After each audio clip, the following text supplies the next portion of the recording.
It's always fun to tackle a new character. We're honing in on a design, and then what we hope for is that the director, as well as Kevin and the leadership, will say, approved! From iconic characters to pivotal scenes, the Marvel Cinematic Universe is filled with unforgettable visuals, and they all begin with one team of artists. Andy, would you tell us about the team behind these creations? The visual development department at Marvel Studios is a unique department in the film industry.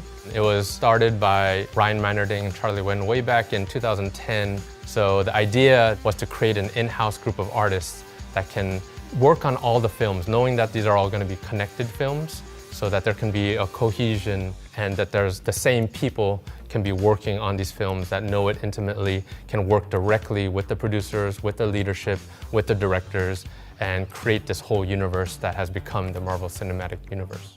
We're designing characters. A lot of times that entails actors in costumes. Sometimes there's CG characters like Thanos or Hulk, creatures as well. We're also designing the look and feel of the Marvel Cinematic Universe through keyframes, which are static story moments, pivotal moments that you see in all of our films and now Disney Plus shows that help define each project. Now, with the release of Marvel Studios' Guardians of the Galaxy Volume 3, I want to talk about the world of the Guardians of the Galaxy, which is so unique from the rest of the MCU. Can you take us back to when you first started designs for the Guardians on the first film? It was a really exciting time because it was really open to the possibilities. We've explored a little bit of what space is in Thor, but now we're going to a whole new section of the Marvel Cinematic Universe. Eventually James Gunn came in and really helped solidify like what is this world, and in conversations and as well as iterations going back and forth with him, we really kind of helped create this very unique set, this corner of the MCU. Very fun, the music, the colors, the pulp nature of it, all of that I think was coming from James. He just really liked that kind of pulp novel, sci-fi feel. And we started going through mood boards and looking at different possibilities, reference, and then we start sketching.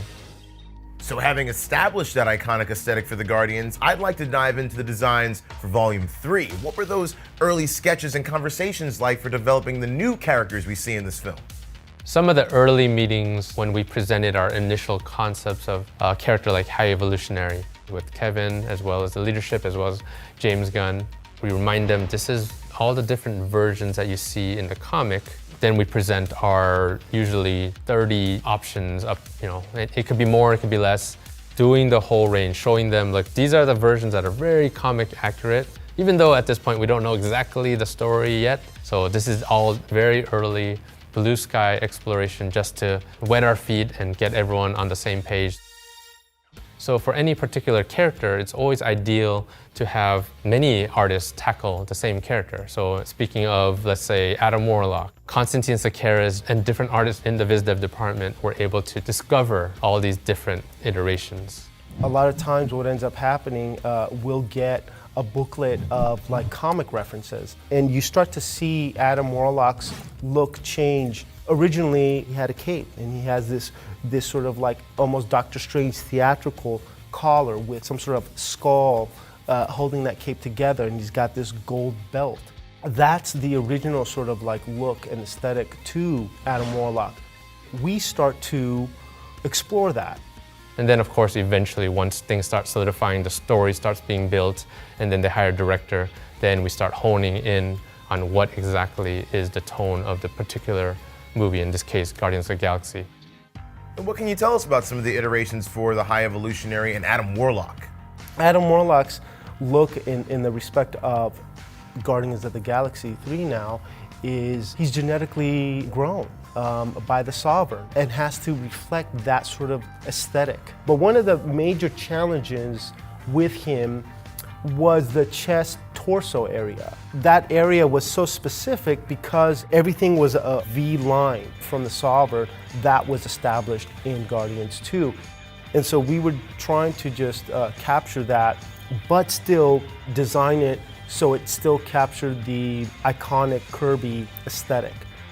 Early on, we tried a lot of soft looks, and then in the middle process, James Gunn was like, okay, I want to go full-on armored. So we tried like a full-on armored suit where it looked like a spacesuit. He was wearing with like a helmet and a face guard, which was really, really cool.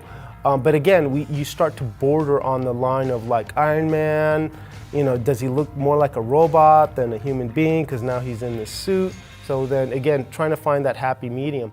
For High Evolutionary, he is the epitome, the apex of intelligence, and he's learned as a scientist to manipulate evolution. And in himself, he has become the epitome of evolution, and you see it in his form.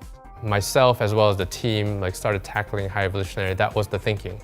Like we always want to harken back to the comic, but where we're going to land is where James wants to land on the scale of like how human versus how cybernetic. You couldn't tell where the man ended and the cybernetic being began. So playing with the disc that you see in the comic, to playing with metals, more cybernetic components, as well as softer fabric.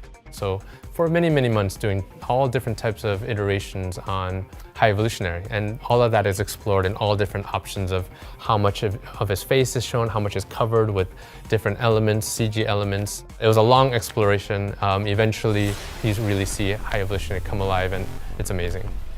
How do you know when it's time to put down the pencil on a design, when you can say, done? In my humble opinion, it's when it looks right, when it feels right, when it's iconic. 90% of the time, what we're giving is what you don't want until we land on that golden design that everyone likes and says, okay, this is it. Now let's refine that, okay, and break that design down. Looking back at all of this incredible work, what are you most proud of? I'm still very much a kid about this stuff. And I still get excited when going to the movies and seeing something that I was a part of. It's truly been an honor to work on this franchise from the very beginnings of Guardians 1 to help visualize what is this crazy new corner of the MCU. The amount of talent involved here just puts you in a position of just like at awe and just respect, and just to even be a part of that team is something to be thankful and grateful for. To be able to all collaborate and become a team and be able to discover all together what these movies, what these films, what these characters are going to be for a whole new audience. It's been absolutely an honor, a dream come true, and I look forward to the future of what's to come in the MCU. Well, we have so many more great designs to look forward to. Andy, Constantine, thank you so much. And everyone, go experience Marvel Studios' Guardians of the Galaxy Volume 3 in theaters now.